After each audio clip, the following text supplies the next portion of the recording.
అస్సలాముఅలైకుం. అందరికీ నమస్కారం. నిన్న వక్ఫ్ చట్టం గురించి తెలుగుదేశం పార్టీ రాష్ట్ర ప్రధాన కార్యదర్శి రజాక్ గారు మాట్లాడుతూ వైసీపీ ప్రతిపక్ష నాయకుడు జగన్మోహన్ రెడ్డి దగ్గరికి ముస్లిం మత పెద్దలు కూడా అందరూ కూడా క్యూ కట్టడం జరిగింది. వక్ఫ్ బోర్డ్ గురించి మీరు ప్రతిపక్షంలో ఉన్నారు కాబట్టి ఆ బిల్లుకు మద్దతు ఇవ్వకూడదని చెప్పి ఎవరైతే మన మత పెద్దలు ఉన్నారో వాళ్ళందరూ పోయి అడగడం జరిగింది. మరి ఎవరైనా సహజంగా ఒక కులానికి ఒక మతానికి అన్యాయం జరుగుతున్నప్పుడు గొంతు తీసి మాట్లాడే హక్కు ప్రతి పౌరునికి ఉంది. ఆ విధంగా ప్రతిపక్ష నాయకుడు జగన్మోహన్ రెడ్డిని కలిసడం నిన్న రాష్ట్ర ప్రధాన కార్యదర్శి తప్పుపట్టాడు. నేను ఈరోజు ఒకటి సూటిగా ప్రశ్నిస్తున్నాను. ఎన్డీఏ కూటమిలో ఎవరున్నారు? ఎన్డీఏ కూటమిలో ఎవరున్నారు? ఎన్డీఏ కూటమిలో ఎవరున్నారు? తెలుగుదేశం పార్టీ ఉంది, అదేవిధంగా జనసేన పార్టీ ఉంది, బీజేపీ పార్టీ ఉంది. మరి వక్ఫ్ బోర్డ్కి బిల్లు సవరణాచారాన్ని పార్లమెంట్లో పెట్టినప్పుడు దాని వ్యతిరేకంగా మాట్లాడాల్సిన బాధ్యత ఎవరిపైన ఉంది? అది కూటమి ప్రభుత్వానికి ఉందా లేకుంటే వైసీపీ ప్రభుత్వానికి ఉందా? అది మీరే నిర్ణయించుకోవాలి. ఎందుకంటే వైసీపీ ప్రభుత్వము ఆ బిల్లుకు వ్యతిరేకమని చెప్పి పార్లమెంట్లో వ్యతిరేకంగా ఓటింగ్ వేయడం జరిగింది. మరి వ్యతిరేకంగా ఓటింగ్ వేసినప్పుడు 3 ఎంపీలు మాత్రమే ఉన్నారని చెప్తారు.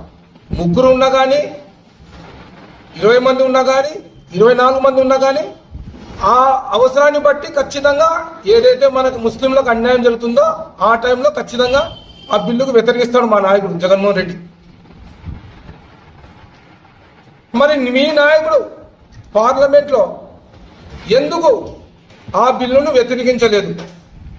అంటే ముస్లింలకు మీద ప్రేమ ఉందా లేకుంటే లేనట్లా? మరి ముస్లిం మీద ప్రేమ ఉండింటే మీరు ఆ యొక్క బిల్లును ఎందుకు వ్యతిరేకించలేదు? మరి ఈరోజు ఆయన రాష్ట్ర ప్రధాన కార్యదర్శి ఒకటే మాట చెప్తున్నాడు, చంద్రబాబు నాయుడు వల్లనే ఈ బిల్లు ఖచ్చితంగా నిలబడుతుంది, మన నిలబడేది కూడా అని చెప్తున్నారు. మన నిలబడే మాట అయితే పార్లమెంట్లో జాయింట్ యాక్షన్ కమిటీకి ఎందుకు పంపించారు? మళ్ళా మద్దతు అనేది మీరు తెలియజేయనప్పుడు జాయింట్ యాక్షన్ కమిటీకి ఎందుకు వచ్చింది? మళ్ళా జాయింట్ యాక్షన్ కమిటీకి రావడం ఏంది? మళ్ళీ ఇండియా మొత్తం స్వచ్ఛంద సంస్థలు వాళ్ళు వీళ్ళు లింకుల ద్వారా ఇవన్నీ ప్రపోజల్ పంపించడం ఎందుకు? మీరు నితీష్ కుమార్ పక్క జరుగుతాయి కదా, బిల్లు పడిపోతుంది కదా సింపుల్గా. ఇది తెలియని ప్రతి చిన్న పిల్లలకు కూడా తెలుసు ఇది ఈ బిల్లు విషయంలో. యాక్చువల్ చెప్పాలంటే వక్ఫ్ బోర్డ్ బిల్ అనేది వక్ఫ్ బోర్డ్ ప్రాపర్టీ అనేది ఒక ముస్లింల ప్రాపర్టీ. ఇది మన పూర్వీకుల ప్రాపర్టీ. ఇది గత కొన్ని వందల వేల కింద మన పూర్వీకులు మనకు గిఫ్ట్గా ఇచ్చినారు. ఎందుకు? మసీదులకు, మద్రాసాలకు, దర్గాలకు కొన్ని వేల ఎకరాలు ఇచ్చినారు. ఆ వేల ఎకరాలను ఈరోజు కొన్ని లక్షల కోట్ల డబ్బులు మనకు వస్తున్నాయి. అటువంటి దాని మీద ఈరోజు ఎన్డీఏ ప్రభుత్వం కన్నుపడింది. వీళ్ళ ప్రాపర్టీ ఏదో విధంగా మనం తీసుకోవాలి, ఈ ప్రాపర్టీని మనం స్వాధీనం చేసుకోవాలంటే ఏం చేయాలి? ఈ బిల్లులో కొన్ని సవరణలు చేయాలి. ఈ సవరణలు చేయాలనే ఉద్దేశంతో ఒక పార్లమెంట్ బిల్లును ప్రవేశపెడితే దీన్ని వ్యతిరేకించినారు. మరి ఈరోజు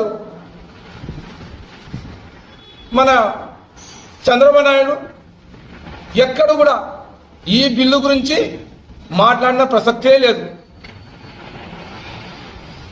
జగన్మోహన్ రెడ్డి కూడా ఎన్డీఏ ప్రభుత్వానికి మద్దతు ఇచ్చాడు.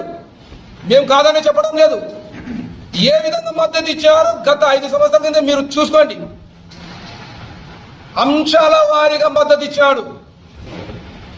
ఏది అవసరం ఉంటే అదే మద్దతు ఇచ్చాడు. కానీ ఇట్లా ఒక కులానికి సంబంధించిన బిల్లులకు, ఒక ఎస్టీలకు సంబంధించినట్లు, ఇట్లా ముస్లింలకు సంబంధించిన, ఇట్లా బీసీలకు సంబంధించిన బిల్లులకు వ్యతిరేకంగా ఎప్పుడు చేయలేదు.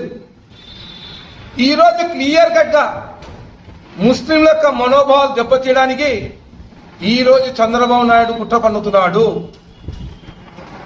సరే, నువ్వు ధైర్యంగా రేపు నీ యొక్క ఎంపీలు తీసుకొని పార్లమెంట్లో నరేంద్ర మోడీని, నీ యొక్క ఎక్కడైతే రాష్ట్రంలో ఉన్న మంత్రులను, రాష్ట్రంలో ఉన్న ఎమ్మెల్యేను, రాష్ట్రంలో మీ యొక్క అధికార పార్టీకి చెందిన మీ యొక్క పదవులు ఇచ్చిన వాళ్ళందరినీ తీసుకొని పోయి మోడీ దగ్గర చెప్పగలవా? నువ్వు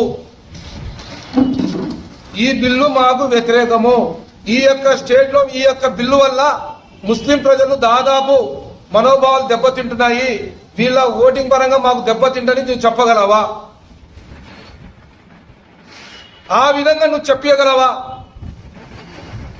నువ్వు ఎందుకంటే వ్యతిరేకించలేవు. ఈ రోజు నీ అవసరం మోడీకి ఉంది, మోడీ అవసరం నీకు అవసరం ఉంది. నువ్వు తప్పదు, ఒకరికొకరు అడ్జస్ట్ కావాల్సిందే. ఈరోజు ఈ బిల్ అంటావు, రేపు ఇంకో బిల్ అంటాడు, దానికి కూడా నువ్వు మద్దతు ఇస్తావు. కాదయా, ఒక పక్క హిజాబు, ఒక పక్క బుర్ఖా, ఒక పక్క ఇంకా లాస్ట్కు టోపీలు ధరించడానికి కూడా మనము ఈ యొక్క పర్మిషన్ తీసుకునే పని చేయాల్సిన పరిస్థితి వస్తుంది ఈ ప్రభుత్వాల్లో, ఎన్డీఏ ప్రభుత్వంలో. మరి ఇటువంటి ప్రభుత్వాన్ని నువ్వు మద్దతు ఇస్తున్నావు. జగన్మోహన్ రెడ్డి గారు ఎక్కడ కూడా మద్దతు చేయలే. ఒక్క ఎమ్మెల్యే సీటైనా ఇచ్చినాడా చెప్పు? మళ్ళా అలయన్స్ మీద ఒంటరిగా పోటీ చేసినాడు, ఓడిపోయినాడు. ప్రజలు తిరస్కరించారు. ప్రజాస్వామ్యంలో ఓటమి గెలుమని సహజం, దానికి ఎవరైనా శిరస వహించాల్సిందే. మరి నువ్వు లేని పార్టీని ఈరోజు ఆంధ్రాలో ఎక్కడ లేని పార్టీని నువ్వు డెవలప్మెంట్ చేసినావు. ఈరోజు ఎక్కడ లేని పార్టీని ఈరోజు జిల్లాల వారిగా అభివృద్ధి చెందిస్తున్నావు. మీరు ఆ పార్టీలో ఉండి సిగ్గుమానాలి మీరు. ఇన్ని తప్పుడు మాటలు చెప్పి నువ్వు ప్రభుత్వం మీద గద్దెనెక్కి ఈరోజు ఇన్ని మాటలు మాట్లాడుతుంటే ఇవన్నీ ప్రజలు గమనించినారనుకుంటున్నా చంద్రబాబు నాయుడు? ఇవన్నీ గమనిస్తున్నారు. దాని టైం వచ్చినప్పుడు దానికి ఏ విధంగా తీర్పు ఇవ్వాలో ఆ విధంగా తీర్పిస్తారని మీ ద్వారా తెలియజేసుకుంటూ మరి ఈ అవకాశం ఇచ్చిన మీ అందరికీ ధన్యవాదాలు తెలియజేసుకుంటున్నాను.